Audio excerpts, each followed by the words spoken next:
Hello friends, आज का ये वीडियो इंटरेस्टिंग होने वाला है क्योंकि आज के वीडियो के टॉपिक में हम सीखने वाले हैं कुछ ऐसे सेंटेंस जो कि बहुत पॉपुलर और फेमस है इंग्लिश लैंग्वेज में। कुछ ऐसे सेंटेंस जो हम कहावत के रूप में बोलते हैं, जैसे हमारे यहाँ हिंदी में उसे कहावत कहते हैं, वैसे ही इंग्लिश में उसे वहाँ आइडियम्स और फ्रेजेस कहते हैं। तो चलिए कुछ ऐसे फ्रेजेस और आइडियम्स सीखते हैं जो इंग्लिश में बहुत ही फेमस है। उसमें पहला फ्रेज है piece of cake.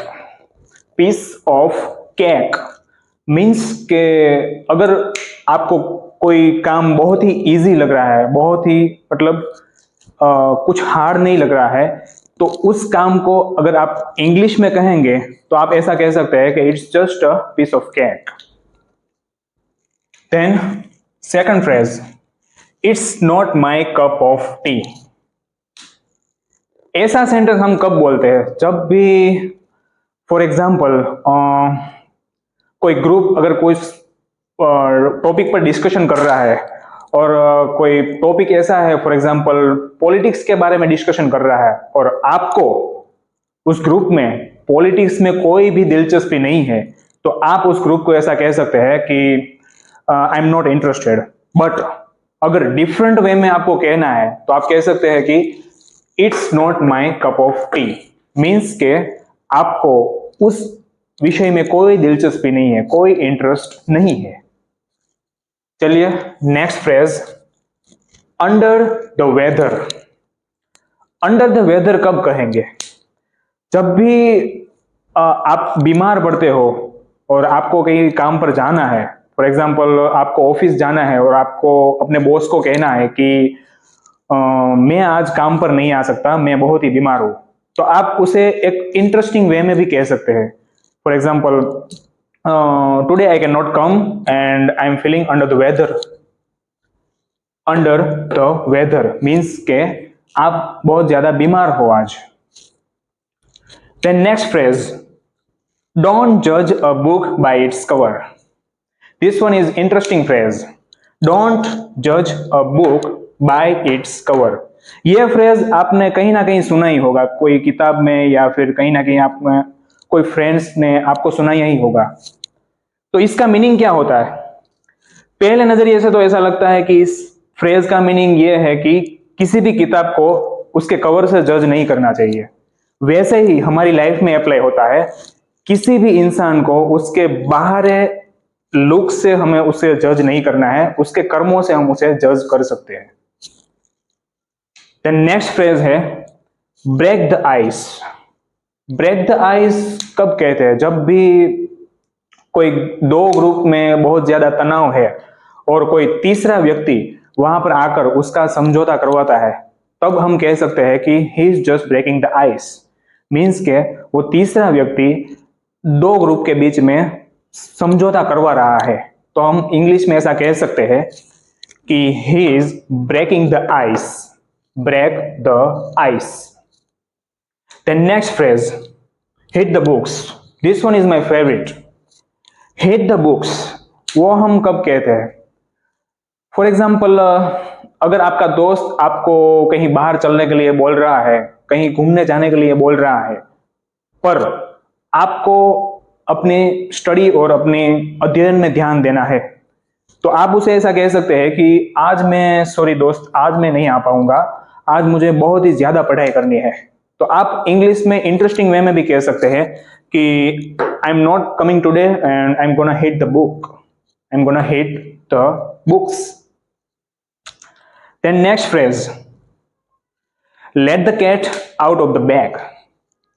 Late the cat out of the bag.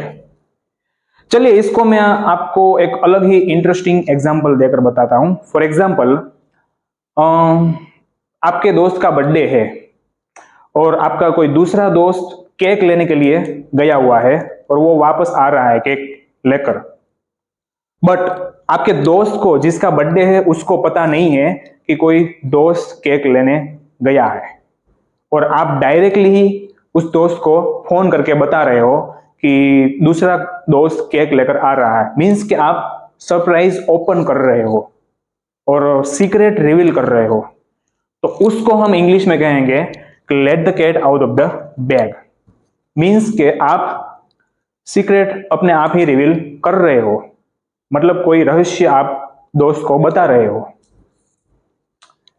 Then next phrase 8 in hot water.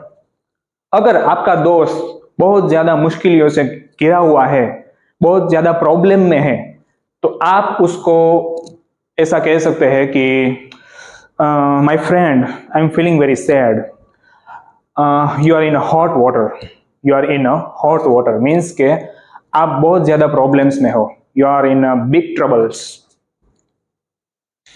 The next phrase actions speak louder than words. ये फ्रेज का मीनिंग थोड़ा बहुत ज्यादा समझ में तो आ ही गया होगा। इसका मीनिंग जैसा लिखा हुआ है वैसा ही होता है। यहां पर लिखा हुआ है एक्शंस स्पीक, मीन्स कि आपके कर्म बोलते हैं ज्यादा, लाउडर देन वर्ड्स। आपके शब्द से ज्यादा आपके कर्म ज्यादा बोलते हैं। मीन्स कि आप जो भी करते हो उसका फल मतलब ज्यादा ही, सफलता का शोर ज्यादा ही मचता है आपके बोलने से ज्यादा। देन नेक्स्ट फ्रेज है it's raining cats and dogs. This one is much interesting phrase. It's raining cats and dogs, इसका मीनिंग क्या होता है? फॉर एग्जाम्पल आपके घर के बाहर बहुत ज्यादा तेज बारिश हो रही है, तो हम जनरली हिंदी में ऐसा ही कहते हैं कि ये तो बहुत ज्यादा बारिश हो रही है, पर इंग्लिश में वहां पर इंग्लिश पीपल इंटरेस्टिंग वे में कहते हैं कि it's raining cats and dogs. तो इसका मतलब ये नहीं होता कि ऊपर से आकाश से कुत्ते और बिल्ली पड़ रहे हैं, पर इसका मीनिंग ये होता है कि बहुत ही ज्यादा बारिश हो रही है। देन नेक्स्ट फ्रेज है kills two birds with one stone. Kills two birds with one stone, इसका मीनिंग क्या होता है?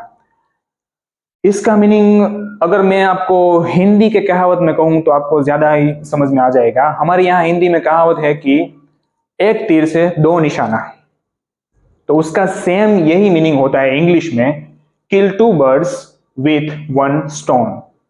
मीन्स के एक स्टोन से दो पक्षियों को गिराना। तो उसका मीनिंग यह होता है कि एक ही एक्शन में आप दो काम कर लो, तो उसके इंग्लिश में ऐसा ही कहते हैं कि kills two birds with one stone. Then last but not the least, all is fair in love and war. All is fair in love and war means कि जंग और इश्क में सब जायज है। जंग और इश्क में जो कुछ भी हो रहा है वो सब जायज है। तो आज का हम वीडियो यहां पर समाप्त करते हैं। अगर आपको कुछ नया सीखने को मिला हो तो आप हमारे वीडियो को लाइक कर सकते हैं, शेयर कर सकते हैं और सब्सक्राइब कर सकते हैं, और मिलते हैं नेक्स्ट वीडियो में।